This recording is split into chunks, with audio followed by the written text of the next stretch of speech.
আসসালামু আলাইকুম। আমি এর আগে চেক লিখার একটা ভিডিও দিয়েছিলাম। তো অনেকেই আমার কাছে কমেন্ট করে জানতে চাইছে আর কি যে টাকা জমাদানের রসিদটা কিভাবে লিখতে হয়। অগ্রণী ব্যাংকের টাকা জমাদানের রসিদ অথবা যে কোনো ব্যাংকের। আমার কাছে যেই ভাউচারটা আছে, জমাদানের রসিদটা আছে, এটা হচ্ছে সোনালী ব্যাংকের। তো আমরা ব্যাংকে কিভাবে টাকা জমা দিতে হয় সেটা দেখব। আমার কাছে যেটা আছে এটা হচ্ছে সোনালী ব্যাংকের। তো অন্যান্য ব্যাংকেরগুলো মোটামুটি সেমই হওয়ার কথা, এরকমই থাকে, মানে বেশি কিছু থাকে না। থাকে হচ্ছে অ্যাকাউন্টের নাম, নাম্বার, কত টাকা লিখবেন সেটা অঙ্কে লিখবেন, কথায় লিখবেন, মোবাইল নাম্বার দিবেন, সাইন করবেন, এই তো। আচ্ছা, তো আমরা এটা ফিল আপ করি, আমরা দেখি কি কি লাগে। আচ্ছা, এটার হচ্ছে দুইটা পার্ট, এই যে এখানে ছিঁড়ে ফেলবে আর কি, দুইটা পার্ট। এই পার্টটা হচ্ছে যে টাকা জমা দিবে তার পার্ট, আর এই পার্টটা হচ্ছে ব্যাংকে জমা রাখবে। আমরা ফিল আপ করি। আচ্ছা, আমরা আজকে ধরেন আমি তারিখ দিলাম, আজকে ধরেন 1 তারিখ 01/01/2026। আমি লিখলাম 1 তারিখ জানুয়ারি মাস 2026। ঠিক আছে। তো উপরে এই যে শাখার নাম, তো ধরেন এটা কোনো একটা শাখা, ধরেন বাড্ডা শাখা, ঢাকার বাড্ডা শাখা। তো আপনি এখানে বাড্ডা লিখবেন, শাখা লেখাই আছে। এই যে দেখেন এখানে 13টা ঘর, এটা হচ্ছে অ্যাকাউন্টের নাম্বার। অ্যাকাউন্টের যে সংখ্যাটা এটা অবশ্যই 13 সংখ্যার হবে। বাংলাদেশের সকল ব্যাংক অ্যাকাউন্ট নাম্বার 13 সংখ্যা। তো আমি আন্দাজি একটা নাম্বার দিতেছি আর কি আপাতত। আমি আপনারা হচ্ছে আপনার অ্যাকাউন্টের নাম্বার দিবেন, আর যেই শাখায় জমা দিতে চান সেই শাখার নামটা লিখবেন। তো আমি ধরে নিলাম আমি বাড্ডা শাখায় গিয়েছি এবং আমি আমার অ্যাকাউন্টে জমা দিব। আমার অ্যাকাউন্ট নাম্বারটা আমি লিখতেছি।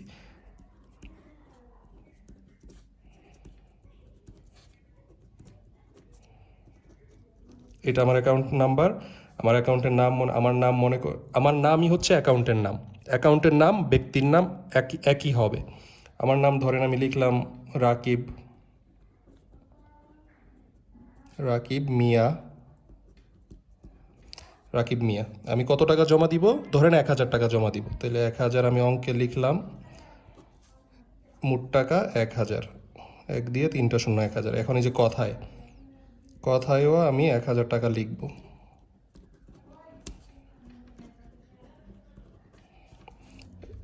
এখানে দেখেন আমার কোনো স্বাক্ষর নাই।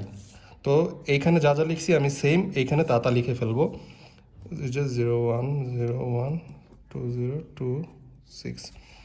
আচ্ছা, বাড্ডা শাখা, অ্যাকাউন্টের নাম্বার হচ্ছে 0026701017926। এই যে দেখেন মোবাইল নাম্বার, অবশ্যই মোবাইল নাম্বার দিতে হবে। আমি মানে একটা মোবাইল নাম্বার দিতেছি, আপনি আপনাদের মোবাইল নাম্বারটা দিয়ে দিবেন। 01721000102। এই নাম্বারটা আমি একটা উদাহরণ হিসেবে দিলাম, এটা কিন্তু আমি জানি না এটা কার নাম্বার। নাম রাকিব মিয়া, 1000 টাকা জমা দিব। কথায় লিখে ফেলবো 1000 টাকা।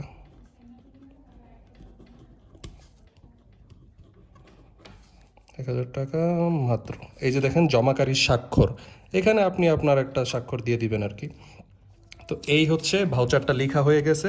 এখন 1000 টাকা লিখছি না আমরা, 1000 টাকা সহ এই ভাউচারটা যিনি ব্যাংকের কর্মকর্তা টাকা জমা নেন তার কাছে নিয়ে আমরা দিব।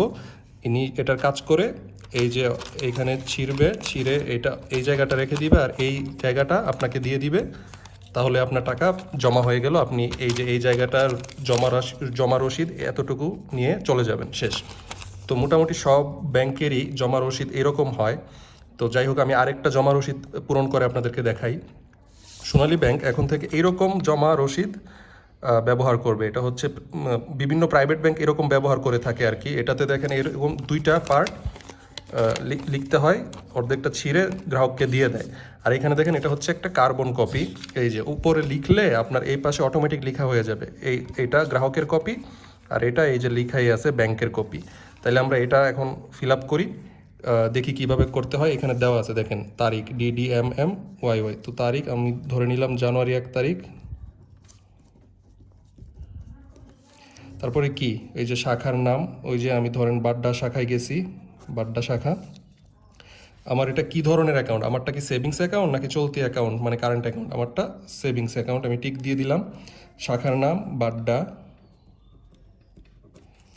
হিসাবের নাম্বার ওই আমি আমার অ্যাকাউন্টের নাম দিব। এখানেও 13টা সংখ্যা আছে, 00267017926। এটা হচ্ছে অ্যাকাউন্টের নাম্বার। হিসাবের শিরোনাম, ইংরেজিতে লেখা অ্যাকাউন্ট নেম। অ্যাকাউন্টের নাম কি আমার? রাকিব মিয়া। আমার নিজের নাম যা, আমার অ্যাকাউন্টের নামও তা। তাইলে আমি লিখে ফেলি রাকিব মিয়া।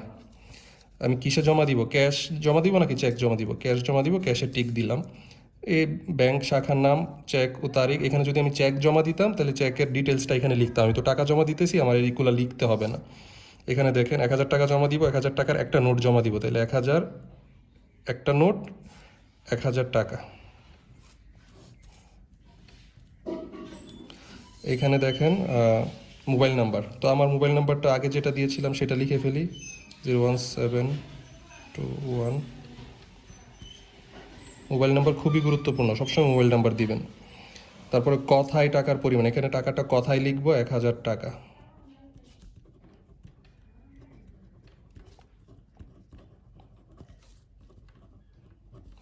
এক হাজার টাকা মাত্র। হিসাবদারি ব্যতীত জমাকারীর বিবরণ, এই যে এই জায়গাটা মনে করেন আপনি আপনার অ্যাকাউন্টে জমা করবেন না, আপনি অন্য কারো অ্যাকাউন্টে জমা করবেন। অন্য কারো অ্যাকাউন্টের নাম মনে করেন যে রবিন মিয়া, তো এখানে আপনি লিখতেন রবিন মিয়া আর অ্যাকাউন্টের নাম্বারটা দিতেন রবিনের যে অ্যাকাউন্টের নাম্বার সেটা। তো আপনি তো রাকিব, তো তখন আপনি এখানে এই যে আপনি জমা করতেছেন এখানে আপনি আপনার নাম লিখতেন, আপনার ঠিকানা লিখতেন আর সম্পর্ক লিখতেন যে সে কে, সে ধরেন আপনার ভাই। তো এই হচ্ছে আপনি এখানে লিখে ফেলতেন। আর 50,000 টাকার উপরে যদি আপনি জমা দিতে চান অন্য কারো অ্যাকাউন্টে, সেক্ষেত্রে আপনার এনআইডির ফটোকপি দিতে হবে। আপনি একটা ফটোকপি দিয়ে দিবেন সাথে, আর এখানে জমাকারী স্বাক্ষর, ওই যে কোনো একটা জমাকারী স্বাক্ষর দিয়ে দিবেন। এই যে দেখেন এটা লেখা হয়ে গেল। এখন আপনি 1000 টাকা সাথে করে নিয়ে আর এই কাগজটা জমা রসিদটা নিয়ে ব্যাংকের কর্মকর্তার কাছে দিলে আপনার টাকাটা জমা রেখে দিবে এবং আপনাকে এই যে এই পার্টটা দেখেন, এই যে অটোমেটিক লেখা হয়ে গেছে কার্বন কপি, এই পার্টটা ফেরত দিয়ে দিবে। তো এইভাবে ব্যাংক জমা রসিদ লিখতে হয়। মোটামুটি সকল ব্যাংকেরই এই কয়েকটা কমন জিনিস থাকে, অ্যাকাউন্টের নাম্বার, অ্যাকাউন্টের নাম, মোবাইল নাম্বার আর টাকা কথায় লিখতে হয়, অঙ্কে লিখতে হয়। এই তো এই জিনিসগুলাই বেসিক, আর তেমন কোনো কিছু থাকে না, থাকলেও আপনারা বুঝবেন। আশা করি বুঝতে পেরেছেন। কোনো প্রশ্ন থাকলে করতে পারেন। ধন্যবাদ সবাইকে।